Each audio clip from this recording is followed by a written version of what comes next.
So, a very good afternoon to all of you. So, I will be proceeding with the lecture on causality. Before starting the lecture of causality, I would like to give a shortcut of how to understand a system will be time invariant or time variant. A very important shortcut, and this will be very useful to all of my students. So please pay attention and get the benefit of this. So the shortcut is that if in the integration, now look at this, if in the integration either of the limits is infinity, either of the limits is minus infinity, and t is t plus a or t minus a, anything, but one has to be infinity or minus infinity, then we can say for sure that the system will be time invariant. And just for the revision purpose, I am again revising it, that time invariant means a system in which the change or the variation in the input gets reflected into the output. I think I am clear. I think till this point I am clear. Now have a look at this. Yt equals to minus infinity to t x tau cos of tau t tau. This is yt. Now again the limit is from minus infinity to t. So we can straight away comment one thing, that this is going to be time invariant. Okay, now let's have a look at the check. The corollary is that here, when we are applying the shortcut, then we have to be very precise that in the integration there has to be x of tau. Okay, now when this x of tau gets multiplied by cos of tau, okay, then can the shortcut varies applied? No, because have a look at this cos of tau. Yes, if you simply look at this input x of tau cos of tau, so consider the function x of tau cos of tau equals to y of tau. So any shift in input means we are going to shift the input by t naught. It means x of tau gets replaced by x of tau minus t naught. I think this is clear. X of tau minus t naught. Now this x of tau minus t naught will be multiplied with cos of tau. This is quite easy, cos of tau. So y of tau becomes x of tau minus t naught cos of tau. This is for the changed, or you can say the varied input. Now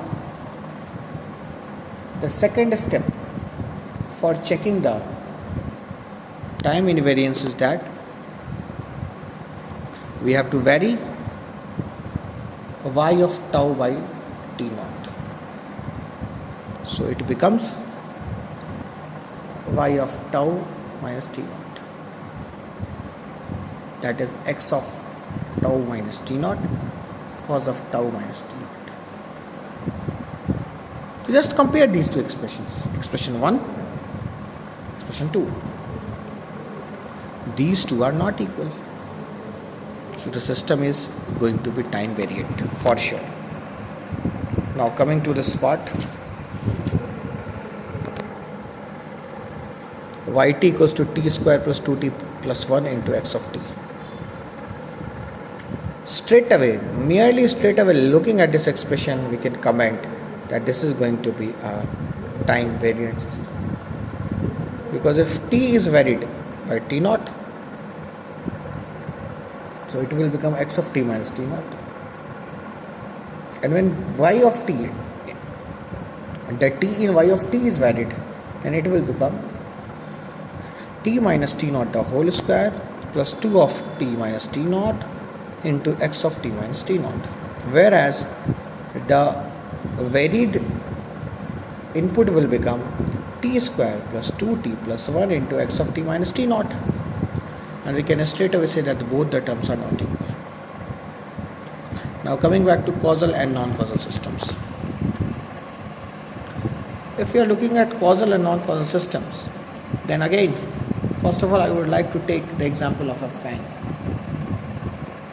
Fan is a which kind of system? Causal or non-causal? It is a causal system. A causal system depends on the past and the present value of input. Yes. The response of a causal system will depend on the past and present input value. Okay. It will depend for sure on these two values. It has nothing to do with the future values. Whereas for a non-causal system, we can straight away comment that it may have dependence on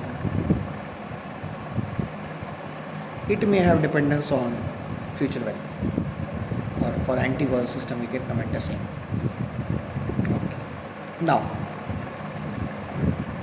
a very important statement that is written here is that practical systems are causal. All the practical physical system are causal. It means for obtaining the response for a practical system, we need the information of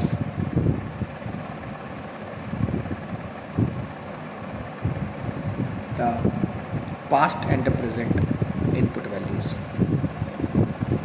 Yes. What will be its response for past input and the present input? Then only we can comment about whether it is causal or not. Have a look at this yt equals to 2x of t plus 3. So this yt will depend on the value of t only. So it is causal. But if you consider yt equals to t naught x of t plus t naught. Yes. T plus t naught. So present value is t. And this depends on the value of t plus t naught. So example, if you want to know the value of 2, what is the output at time t equals 2, then you have to know the value of x of 2 plus t naught. T naught can be 1. So for output at y equals to 2 seconds, we have to know the input at x equals to 3 seconds. And this is practically not possible. That's why this is a non-causal system.